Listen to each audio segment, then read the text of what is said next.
An important milestone has been achieved in the President's American Rescue Plan to transition the pandemic to an endemic, or winding down the path of destruction wrought by an invisible enemy and novel coronavirus that emerged in China in December 2019. Since, as of yesterday, over half of American adults had been fully vaccinated, the final push, they say, in flattening the curve. And it is supposed to be all downhill from here, right? Well, the actual science casts some doubt upon that if you read science. And like VACCINATED in The Princess Bride, you may have fallen for one of the two classic blunders. Never get involved in a land war in Asia, and never go against a Sicilian when death is on the line.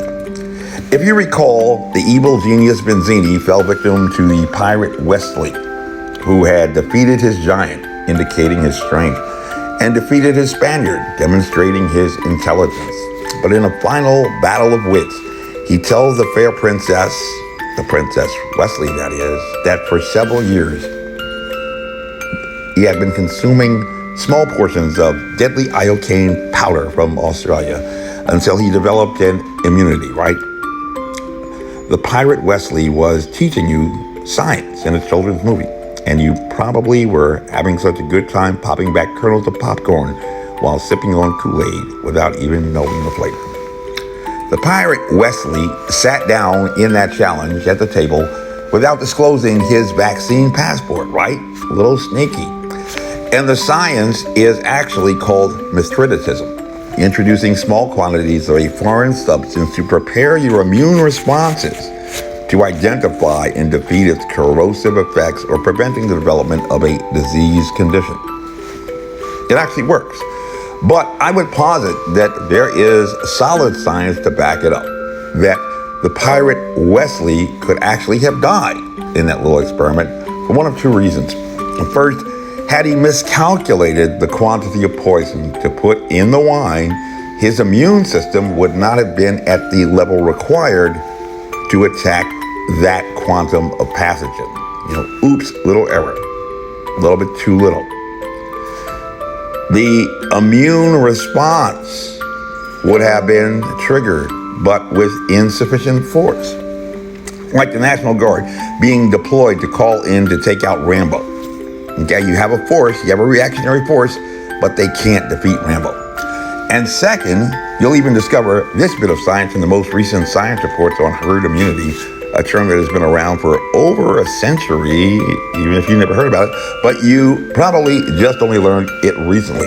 The immunity that the pirate Wesley had attained through mithridatism, ingesting small quantities of iocane powder, may have waned over time, not having the full effect that he had wanted to achieve. You may be familiar with this science if you annually get another flu shot to prevent getting just the normal flu. So Private Wesley's for the past year, your VACCINATED was a novel coronavirus. But half of all adults decided to take a chance on getting vaccinated to prevent falling victims to a novel coronavirus, a term that has actually been around and is not new since 1932 in animals, chickens in fact, and since 1965. In humans, the human coronavirus, OC229E, which we all know, which scientists quickly discovered appeared most akin to chicken coronaviruses, probably because we were around chickens so long, that causes avian bronchitis in chickens and causes respiratory tract infection symptoms in humans, but which generally lack the bandwidth to be a sole pathogen to make you sick. For those who missed the class, that respiratory tract is infections are those infections that arise by a pathogen generally entering your nose or mouth by breathing, not by eating. Two different systems. We had some folks who CDC had to remind of that science factoid with a cartoon to demonstrate the proper wear of a non-medical grade facial covering last August. So this is just a quick review for those who may be a little behind on the reading. And remember, if you still having problems with this material, you're going to have a very hard problem passing the final exam. And the question is, if you fell for one of the classic blunders, starting a land war in Asia or going in against a Sicilian when death was on the line.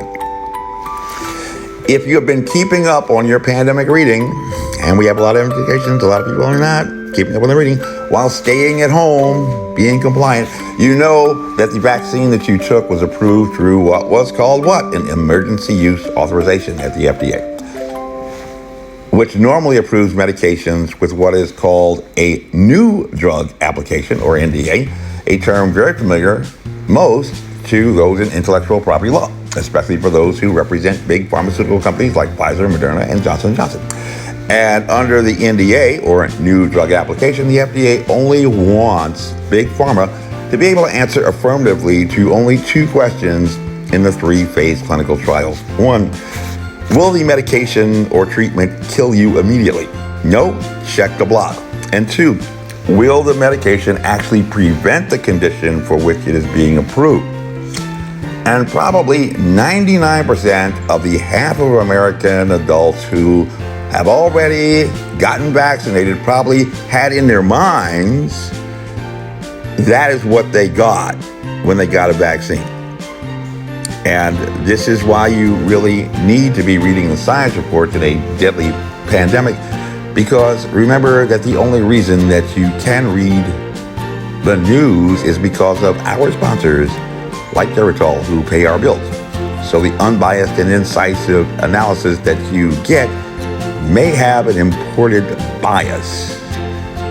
They need to pay the light bills, keep the store running.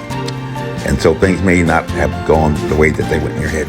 Under the EUA, or Emergency Use Authorization, there were two big things that you should know and probably you forgot to ask. First, we can only use the EUA for matters of national security, and just run-of-the-mill communicable disease, even highly contagious disease, is strictly prohibited. If it's not in the contract, as my geometry teacher used to say, you can't do it.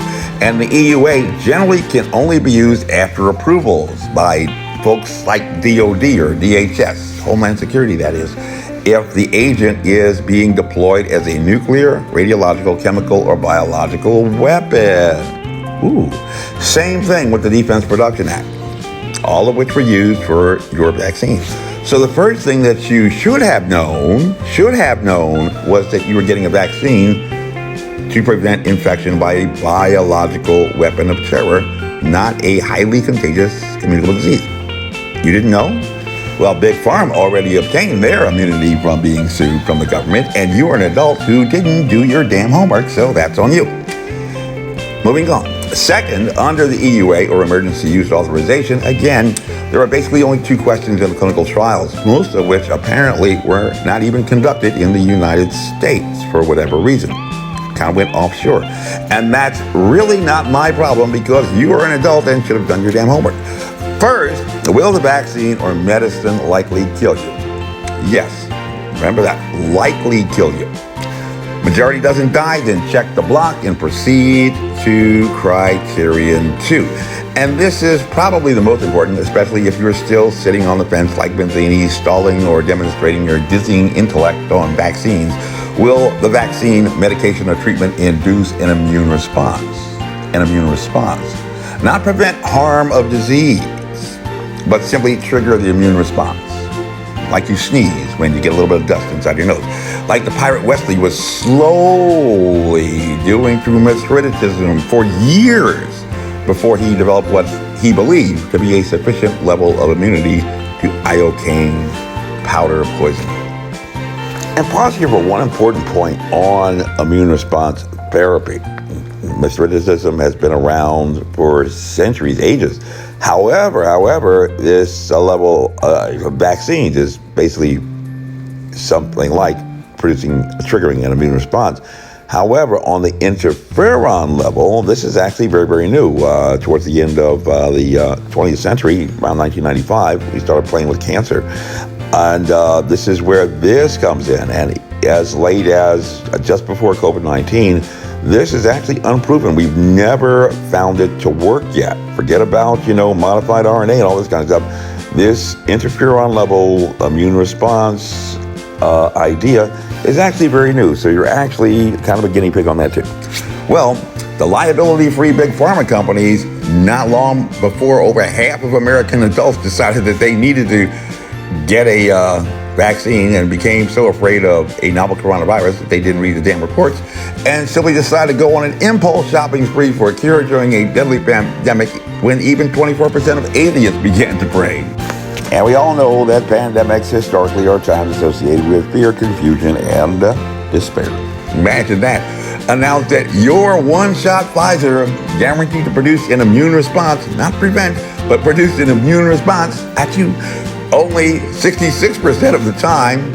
The arm goes off 66% of the time. Or over 90% of the time for the Moderna and Pfizer pandemic elixirs. Admitted that the promise of prevention may require a booster after a year. Did you see that in the news? After a year.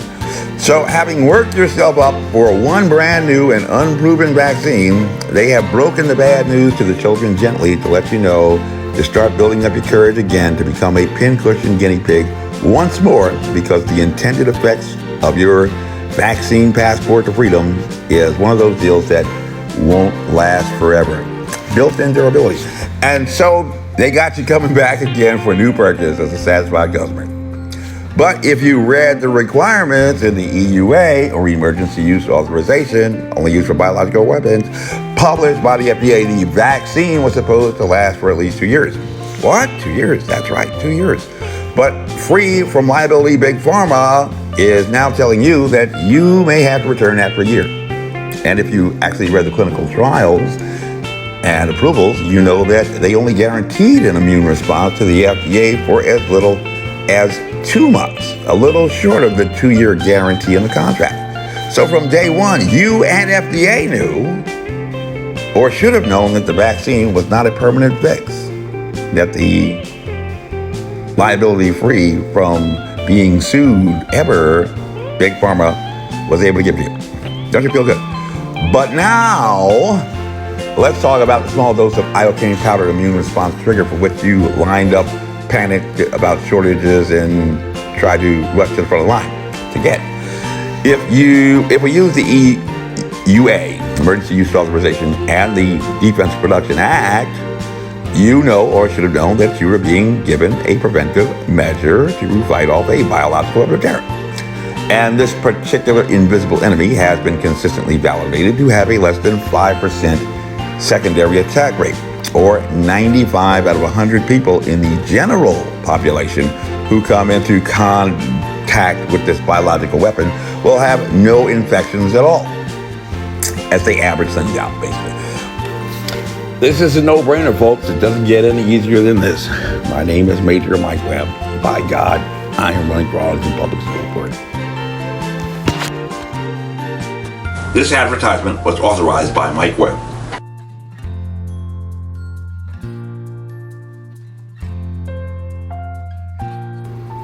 End of the day, I really don't give a damn. It's not my department.